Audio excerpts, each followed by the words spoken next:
Hi everyone, my name is Viktoria Stein. I'm co-editor-in-chief of the International Journal for Integrated Care, together with Robin Miller here from the University of Birmingham and Nick Goodwin, CEO of the International Foundation for Integrated Care. And one big difference to the other journals is that we're a peer-reviewed open access journal. So you can download our articles for free, but you have to pay for it as an author.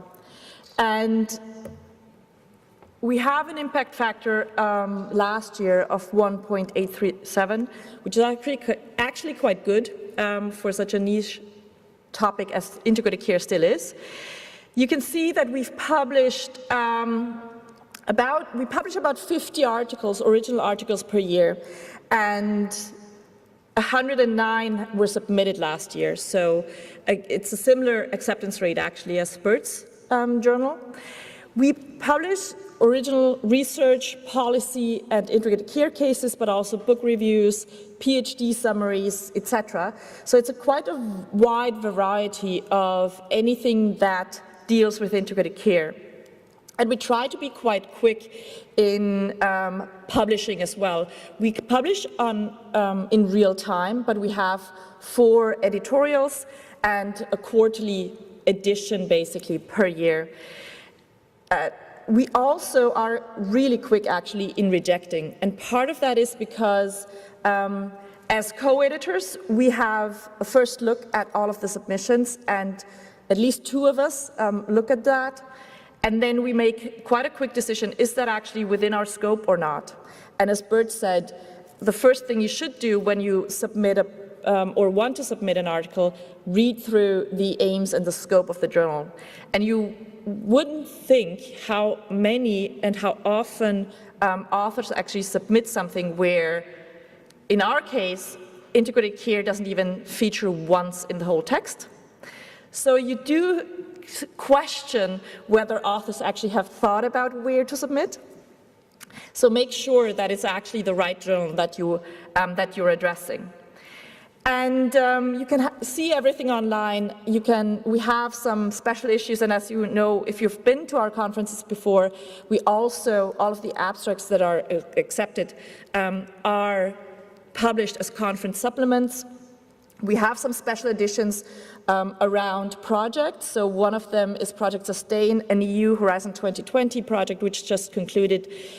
We have Project Integrate, which was another EU project, and we're still publishing some of the outcomes that came out of this project.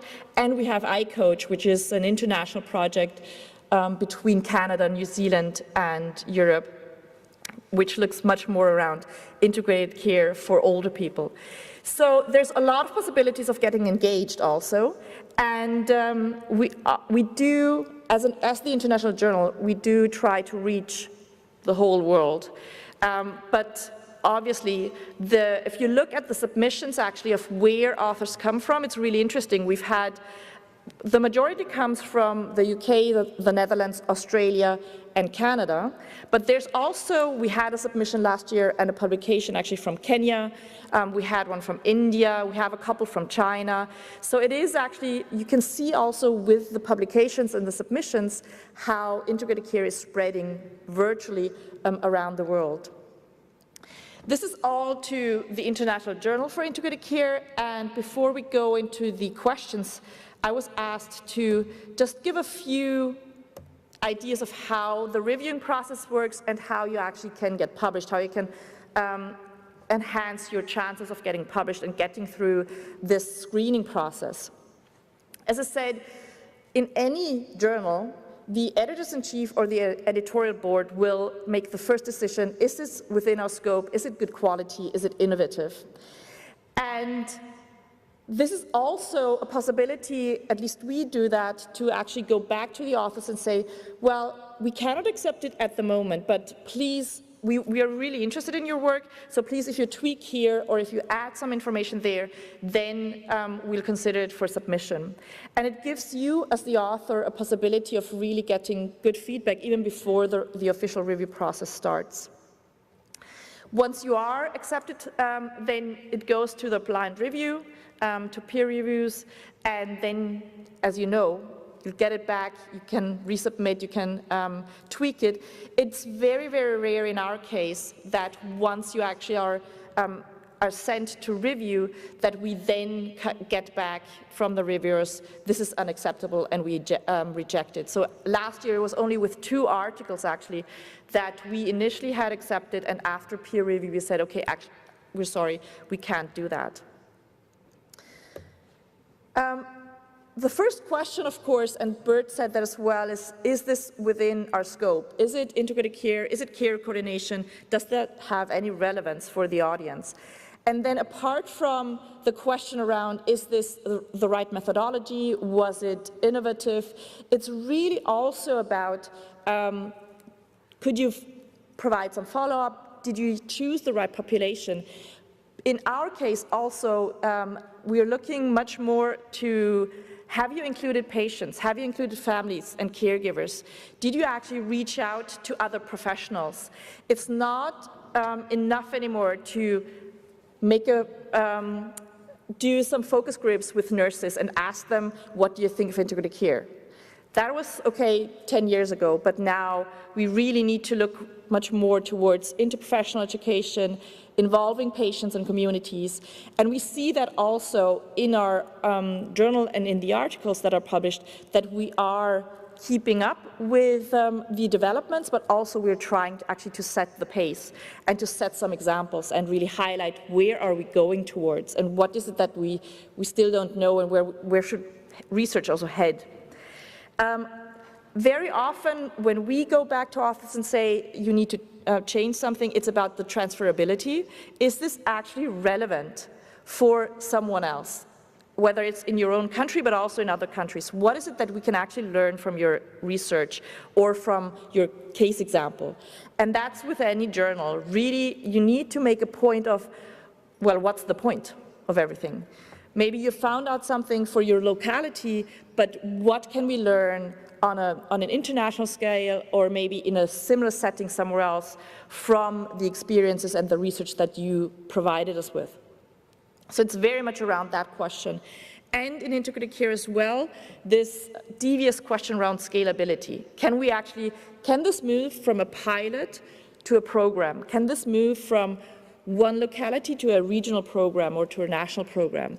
And that's a question that is becoming ever more relevant.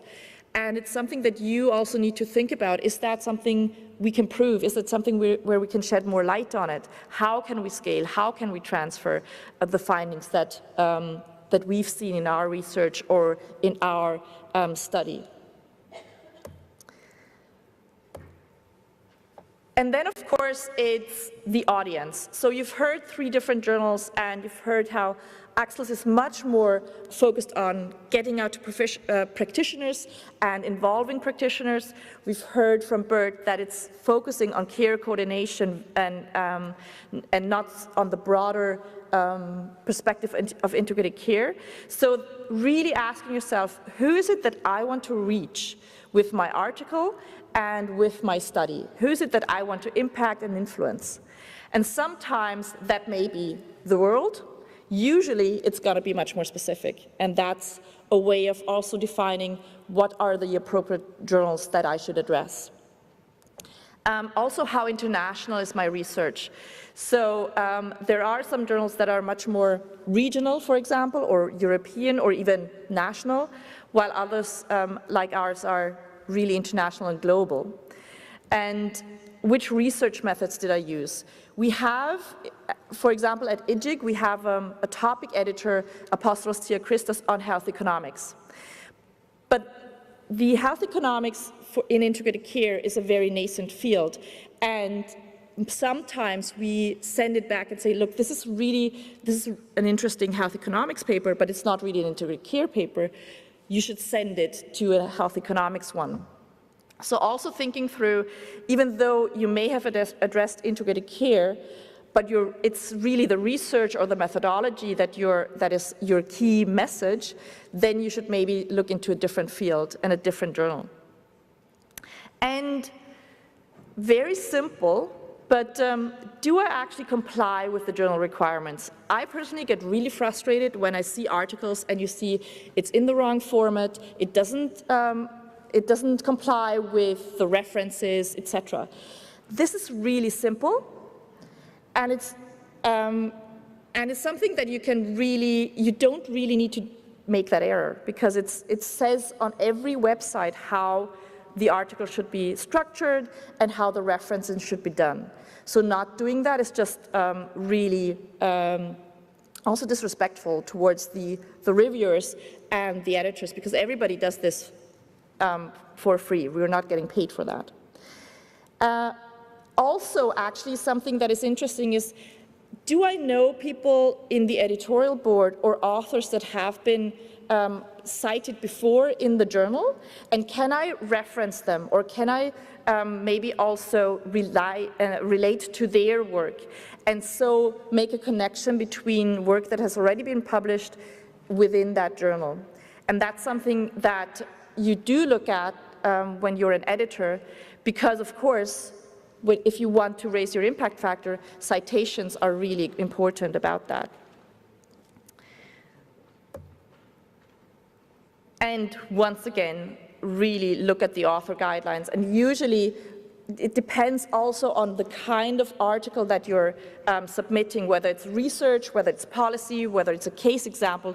There's different kinds of author guidelines. There's different kinds of structures. So really make sure that you know how to actually format and how to phrase your article when you submit something. Some of the underlying motivations of an editor and also a reviewer is, of course, for an editor, we do want to raise our impact factor, because whether we like it or not, whether we think it's okay or not, it's something that gets measured and that gets also gets acknowledged. And you look, of course, at who are the leading authors, who are the leading researchers, or the emergent researchers and the emergent topics that we want to get into our journal. So something that I usually also tell to my students is really go through the last year of publications in the journal and look at what's been published to get an idea, what are the key topics that are currently discussed? Am I adding something there, or maybe am I adding a new perspective?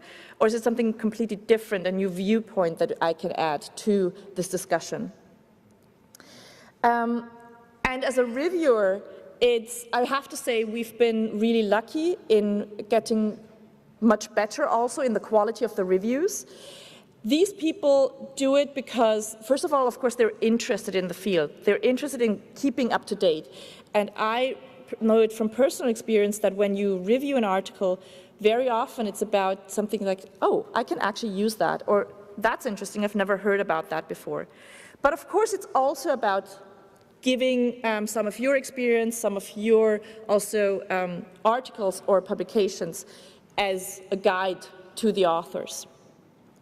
And it's a way also of staying up to date in what are the discussions that are currently going on. So keeping that in mind also, when you write your article, you need to tell a story. It's not really about your research methodology in the first place or the specific context. It's really telling the story of why was this relevant, why was this important, and what is it that you can learn from me. Because all of us, when we read it, this is what we're looking at. Is it actually something that is accessible and something that will be interesting for our audience as well? So to conclude, some of the common mistakes, as I said already, it doesn't fit into the journal, or very often the title and the abstract don't really fulfill the expectations and the promises that you've set out. There's a lack of background information, and we don't need 10 pages of your health system, but you need to provide the context of what kind of service providers, what kind of reform, what kind of system are you dealing or talking about. The methods are not well explained. That is very often a problem because, as you should know, you should be possible from reading the article to replicate the study. So if you don't explain your methods well enough, then that won't be possible. But it's also just an information. We are such a mixed methods approach in integrated care. It's also about being very clear of how did we mix qualitative, quantitative data, and how did we actually get the data that we used. As I said, this storyline very often is lacking because you only focus in maybe on one point, but are not telling the overall story. And very often there's a missing discussion around what are the strengths and what are limitations and where can we go from there. Sometimes conclusions are missing completely, but if they are there, it's interesting to read that all of a sudden you introduce new ideas and you tell us about things that haven't been discussed or haven't come out of your article at all. So again, really reading through the whole thing as one story that is to be sold and is to be distributed to an audience is really the main message to get a good article and also to get published and get through the reviewing process. So with that,